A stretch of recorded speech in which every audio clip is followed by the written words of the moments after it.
सो नया चैप्टर है अब इलेक्ट्रिक फ्लक्स। ठीक है, फ्लक्स को अगर आपने सीखना है तो सबसे पहले आपको एरिया के बारे में पता होना चाहिए। Area is a vector quantity. ठीक है, area is a vector quantity. ये आपके +2 में मैथ में भी चैप्टर आएगा आपके पास, ज्योमेट्री में। तो एरिया वेक्टर क्वांटिटी है जिसकी direction always perpendicular to surface होती है। अब एरिया की जो सरफेस है हमारे पास वो दो टाइप की होंगी। जो सरफेस एरिया में वो दो टाइप के होंगे, एक ओपन एरिया सरफेसेस और एक क्लोज्ड एरिया सरफेसेस। अब ओपन एरिया सरफेसेस कौन कौन सी होती हैं? ट्रायंगल ओपन एरिया सरफेस है, सर्कल ओपन एरिया सरफेस है हमारे पास। ठीक है, स्क्वायर ये ओपन एरिया सरफेस है। मतलब क्या है ओपन एरिया सरफेस का? अब ये जो हमारे पास कॉपी है, ठीक है, रेक्टेंगल शेप में है, ये एक ओपन एरिया सरफेस है। इसकी सिर्फ एक सरफेस है। ठीक है, टू डायमेंशनल ऑब्जेक्ट को हम कह देंगे कि it's a open area surfaces. इसका जो एरिया वेक्टर है, वेक्टर की ऑलवेज डायरेक्शन होती है, इसके एरिया वेक्टर की direction always perpendicular to surface होगी। जैसा कि मैंने यहाँ लिखा है, direction is always perpendicular to. तो इसकी कितनी डायरेक्शन बन रही हैं? कितनी डायरेक्शन बन रही हैं इसकी? दो, एक आगे और एक पीछे। तो एरिया वेक्टर इस तरह की शेप्स होती हैं। अगर मेरे पास एक ट्रायंगुलर शेप होती 2 डायमेंशनल तो वो भी एक एरिया वेक्टर था। सर्कल एरिया वेक्टर है और स्क्वायर एरिया वेक्टर है। इनके जो डायरेक्शंस होंगी वो कैसी होंगी? Direction is always perpendicular to surface. एक को हम पॉजिटिव मानेंगे और दूसरे को हम नेगेटिव मानेंगे। ये n cap means direction, unit vector है ना ये। ठीक है, आप किसी को भी पॉजिटिव मान सकते हो, इसका कोई पर्टिकुलर ये नहीं है कि आपने ऊपर वाले को पॉजिटिव मानना है, नीचे वाले को नेगेटिव मानना है। आप नीचे वाले को पॉजिटिव मानो तो ऊपर वाले को नेगेटिव बना लो।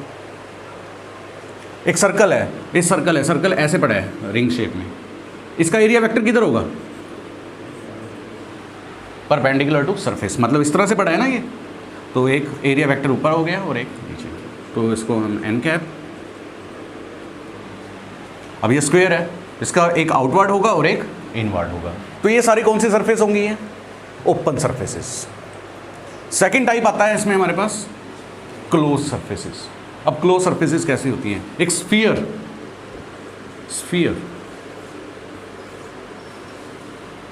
स्फीयर यानी कि बॉल शेप, 3 डायमेंशनल होगी ना वो, तो वो क्या आ जाएगी हमारे पास? क्लोज।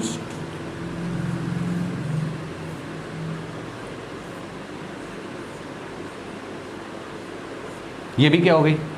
Close surface. ठीक है, कोन भी एक क्लोज सरफेस है। सिलेंडर भी एक क्लोज्ड सरफेस है। तो ये क्लोज सरफेस है। ओपन सरफेस का एरिया वेक्टर किधर होता है भाई? सरफेस के परपेंडिकुलर, और ये दोनों तरफ होता है, आउटवर्ड एंड इनवर्ड। मगर क्लोज्ड एरिया सरफेसेस का direction of area vector is always outward. ये कभी भी इनवर्ड नहीं होता। दैट मीन्स एक स्फीयर की अगर मैं एरिया वेक्टर की डायरेक्शंस बनाऊं तो वो सरफेस के परपेंडिकुलर इस तरह से जाएंगे बाहर की तरफ। लेकिन इसमें क्या था? एक बाहर की तरफ, एक अंदर की तरफ, बट इसमें ऑलवेज क्या रहेंगी? आउटवर्ड। अगर मैं इस क्यूब को देखूं तो इसके कितने एरिया वेक्टर बन रहे हैं? 1 2 3 4 5 और एक पीछे वाला 6। फ्लक्स समझना है तो आपको एरिया वेक्टर के बारे में पूरी नॉलेज होनी चाहिए पहले तो। समझ रहे हो? सरफेसेस क्योंकि हम कंसिडर करेंगे, हम इसका भी फील्ड निकालेंगे, इलेक्ट्रिक फील्ड निकालेंगे, इसका भी इलेक्ट्रिक फील्ड निकालेंगे, इसका भी। तो आपको क्या नॉलेज होनी चाहिए? एरिया वेक्टर की। अब इसका एरिया वेक्टर किधर होगा? इसके 2 एरिया वेक्टर बनेंगे। एक तो बनेगा सिलेंडर की ये वाली साइड वाली सरफेस का, और एक बनेगा राउंड सरफेस का। ठीक है, एक होगी हमारे पास राउंड सरफेस और एक होगी हमारे पास कौन सी? Side surface. Area vector clear है? क्लियर है एरिया वेक्टर? ये नोट कर लो अपनी कॉपीज में, इसको कर लेते हैं concentration. So next electric flux area vector अब हम समझ चुके हैं, ठीक है। क्लोज सरफेस और ओपन सरफेस, इनके एरिया वेक्टर हमें पता है। ओपन सरफेस का एरिया वेक्टर दोनों तरफ होता है, आउटवर्ड भी और इनवर्ड भी, बट क्लोज सरफेस का ऑलवेज आउटवर्ड। सो नेक्स्ट है electric flux. What is the electric flux? Electric flux is the measurement of total number of lines. कौन सी lines? Electric field lines passing through the surface area, passing through the area. Flux scalar quantity होती है, इसको phi E से represent करते हैं और phi E का फॉर्मूला होता है ई डॉट एरिया वेक्टर। यहाँ ये दोनों ही वेक्टर क्वांटिटी हैं, इलेक्ट्रिक फील्ड भी वेक्टर क्वांटिटी है और एरिया भी वेक्टर क्वांटिटी है, बट जो इनका प्रोडक्शन मतलब इनको मल्टीप्लाई करने के बाद आता है, उसके बाद वो जो फ्लक्स आता है वो क्या है? Scalar quantity. इसलिए इन दोनों के बीच में क्या आया? Dot product. And you know very well कि डॉट प्रोडक्ट हटाने के बाद ई ए कॉस थीटा आता है। यहाँ magnitude of electric field, magnitude of area and angle between them, cos of angle between them. तो इसकी यूनिट क्या बनेगी? इलेक्ट्रिक फील्ड की यूनिट न्यूटन पर कूलम और एरिया की यूनिट मीटर स्क्वायर। ओके, तो यहाँ से आप इसकी डायमेंशन भी लिख सकते हो, ठीक है। तो अभी हम ये समझते हैं कि फ्लक्स को कैसे कैलकुलेट किया जाता है। सपोज मेरे पास एक सरफेस इस तरह से पड़ी है, ठीक है। इलेक्ट्रिक फील्ड लाइंस ये पास हो रही हैं, this is the direction of electric field lines. Area vector बताओ इसका। ये जो सरफेस है इसका एरिया वेक्टर, एक छोटी सी सरफेस कंसिडर करो, क्या यही नहीं होगा?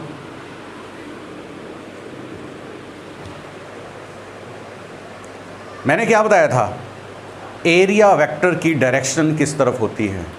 परपेंडिकुलर टू सरफेस, ऊपर भी या नीचे भी। इन दोनों केसेस में इलेक्ट्रिक फील्ड और एरिया वेक्टर में एंगल कितना बन रहा है? कितना बन रहा है? 90 डिग्री। 90 बन रहा है ना। ये देखो एरिया वेक्टर की डायरेक्शन ये रही, इलेक्ट्रिक फील्ड की डायरेक्शन ये रही। So in this case theta is 90 degree, then electric flux is equal to E A cos 90। And you know very well cos 90 क्या होता है? So there is no flux. Flux क्या होता है? Number of lines passing through an area. क्या इसमें से कोई लाइंस पास कर रही हैं? बोलो। अब ये हमारे पास जो सरफेस है ये ऐसे पड़ी है इस तरह से, ठीक है। इसका एरिया वेक्टर ये रहा ऊपर की तरफ और इलेक्ट्रिक फील्ड लाइंस ये जा रही हैं ऐसे। क्या इसमें से पास करी वो? नहीं। तो फ्लक्स क्या होता है? कितनी लाइनें इसमें से पास कर रही हैं। जब सरफेस ऐसे पड़ी होगी तो कोई लाइन पास नहीं करेगी, फ्लक्स क्या आएगा? 0, ठीक है। अब अगर मैं इसको ऐसे रखूं, सरफेस को मैं आपको ड्रॉ करके बताता हूँ। इधर ड्रॉ करते हैं। सरफेस हमारी ऐसे पड़ी है, इसका एरिया वेक्टर किधर होगा? और इलेक्ट्रिक फील्ड लाइंस भी, एंगल कितना बन रहा है दोनों में? इलेक्ट्रिक फील्ड में और एरिया वेक्टर में एंगल कितना बन रहा है इस वक्त? 0। तो हमारे पास जो फ्लक्स आएगा इस केस में, electric flux E A cos 0। Cos 0 की वैल्यू क्या आती है? ठीक है। तो ये आ गया हमारे पास electric flux which is maximum, क्योंकि ये सारी इलेक्ट्रिक फील्ड लाइंस अगर मैं सरफेस को ऐसे रखता हूँ तो सारी की सारी लाइंस इसमें से पास कर रही हैं, तो इसका फ्लक्स क्या हुआ? मैक्सिमम। तो क्या फ्लक्स समझ आया क्या होता है? फ्लक्स क्या होता है? Number of electric field lines passing through an area. Calculate कैसे किया जाता है उसको? ई डॉट एरिया वेक्टर से, ठीक है। और एंगल किस किस के बीच में देखना है आपने? एंगल आपने सरफेस और इलेक्ट्रिक फील्ड के बीच में नहीं देखना, एंगल देखना है सरफेस के एरिया वेक्टर और इलेक्ट्रिक फील्ड के बीच में।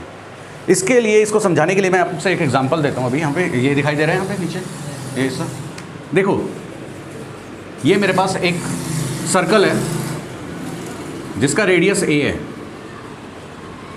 ये एक सर्कल है, सर्कुलर ऑब्जेक्ट, कोई भी सरफेस है जिसका रेडियस ए है और इलेक्ट्रिक फील्ड इस डायरेक्शन में है।